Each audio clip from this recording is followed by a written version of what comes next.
जय सच्चिदानंद जी। बोलो मेरे श्री गुरु महाराज की जय। बोलो सांचे दरबार की जय। श्री नरली निवासी भगवान की जय। श्री परमहंस दयालु भगवान की जय। प्रेमियों, पिछली बार आपने सुना प्रार्थना में असर। अब आप सुनेंगे कि बाबा नानक सच्चे फकीर और बादशाह थे, यानी कि सच्ची फकीरी और बादशाही के बारे में आप सुनेंगे महाप्रभु के वचनों से। बाबा नानक फकीर सच्चे और बादशाह थे, जिन्होंने पत्थरों पर सोकर प्रेमियों भगती की, और सच्चे न्यायप्रिय भी थे वो, क्योंकि उन्होंने अपने पुत्रों को संसारी धन संपत्ति दी। प्रेमियों, अपनी गद्दी के योग्य उनको ना समझकर उन्होंने बाबा अंगद जी को गद्दी बख्शी थी। अपनी गद्दी पे अंगद जी को बिठाया था, पुत्र को ना बिठाकर। और उनको भविष्य का हाल भी पता था। अंतर्दृष्टि से उन्होंने भविष्य का भी जायजा ले लिया था, और उन्होंने कह दिया था कि हमारे बाद 10 पातशाही होंगे, क्योंकि उन्होंने अपने ही समय में बता दिया था कि हमारे बाद 10 पातशाही होंगी। 10 तट तो गद्दी पे बैठने वाले भेद फकीर ही जानने वाले होंगे, पर उसके बाद ये क्रम टूट जाएगा। बाबा साहिब ने श्री नानक बाबा साहिब ने स्त्री पुत्रों का भी त्याग करके देश विदेश में भ्रमण किया, बड़े कष्ट उठाए। श्री गुरु नानक देव जी ने फकीरी की तथा जानशीनों ने अमीरी की। बाबा साहिब के पश्चात जो गद्दी नशीन हुए, उनके बारे में यह जानते थे कि ये ऐसे स्वार्थहीन और वैराग्यवान ना होंगे, इसलिए उनको गृह त्याग करने की आज्ञा न दी, बल्कि उनके पश्चात जो भी गद्दी नशीन हुए वे तो अधिकतर अपने पुत्रों को ही गद्दी देते रहे। परंतु कहते हैं ना, जैसी करनी वैसी भरनी वाली बात है। बाबा जी सच्ची रूहानी बादशाही दूसरों को प्राप्त ना हुई है। अनेकों को संसार के विभिन्न झगड़ों में भाग भी लेना पड़ा। रूहानी बादशाही तो बाबा जी ने ही पूरे वैभव के साथ की थी। यही दशा कबीर जी की भी थी, वो भी एक सच्चे बादशाह थे। प्रेमियों, 12 साल तक पनवाड़ का साग बिना नमक के उबाल कर खाया था कबीर जी ने।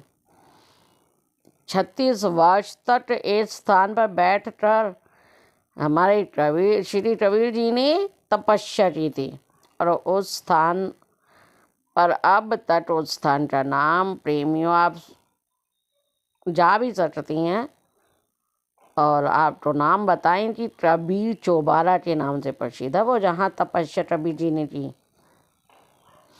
इन बादशाहों के विषय में आजकल के लोग कहते हैं कि ये विद्याहीन थे, ये वेद नहीं जानते थे।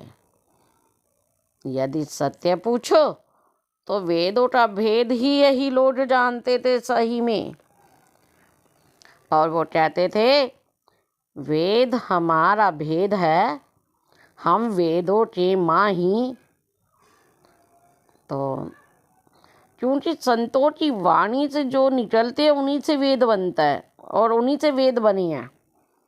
हाँ, कदाचित आजकल के लोगों के समान ना थे, जिनको फकीरी की हवा भी नहीं लगी, परंतु पुस्तकें पढ़ पढ़ के देश भर में व्यवधान देने, प्लेटफार्म पर दंदनाते लंबे भाषण करने को ही गर्व और फकीरी समझते हैं। वह लोग सीना बेसीना ब्रह्म विद्या को पहुँचाते थे। उनकी वाणी विद्या का भंडार थी जो उनके मुख से निकलता था। प्रेमियों, वो वास्तविक विद्या थी। कबीर जी ने अपने शिष्य राजा धर्मदास जी को तो जो रहस्य बताए और उसके विषय में उनको आज्ञा भी दी।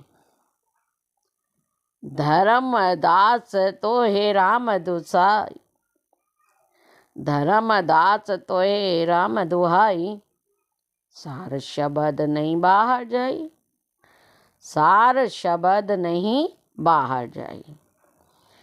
ये लोग संसार धन संपत्ति के इच्छुक नहीं थे, बल्कि उसको बिल्कुल हीन समझते थे। बाबा मच्छिंद्रनाथ जी का तो नाम सुना होगा आपने। बाबा मच्छिंद्रनाथ जी ने कुछ शर्पियाँ इकट्ठी करके प्रेमियों दूधड़ी में सी ली, सी के रख ली और अपने शिष्य गोरख जी को देने का सोचा। अब बाबा गोरखनाथ जी ने उस दूधड़ी को नदी में फेंक दिया। तो उसके बाद गोरखनाथ जी को लगा कि उनके गुरु महाराज जी को बहुत ही दुख हुआ है, दूधड़ी नदी में फेंकने से बहुत दुख हुआ है। गोरखनाथ जी ये बात समझ गए और मच्छिंद्र जी से आज्ञा ली उन्होंने। बाबा मच्छिंद्रनाथ जी से आज्ञा लेकर और लड्डू शंकर के बहाने थोड़ी दूर चले गए। अब लड्डू शंकर के बहाने जब थोड़ी दूर गए तो उन्होंने लड्डू शंकर जी, अब वो सारी भूमि सोने की हो रही। अब गुरु महाराज जो बाबा मच्छिंद्रनाथ जी थे, गोरखनाथ जी के लड्डू शंकर का असर देखा और चकित रह गए, क्योंकि उन्होंने जहाँ लड्डू शंकर जी थे वहाँ का सारा भूमि जो थी सोने की हो रही थी। अब बाबा मच्छिंद्रनाथ महाराज सोचने लगे कि ऐसे योग्य व्यक्ति को, मेरे शिष्य को अशर्फियों की तो जरूरत ही नहीं है। जिसकी पेशाब की धार से प्रेमियों सोना बनता है, वो ये तो तीनों व्यक्ति सच्चे बादशाह और पुराने अवतार थे।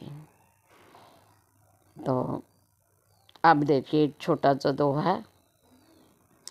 जनक विधेय नानका, जो राजा जनक जी थे वो नानक थे, नानक अवतार लिया।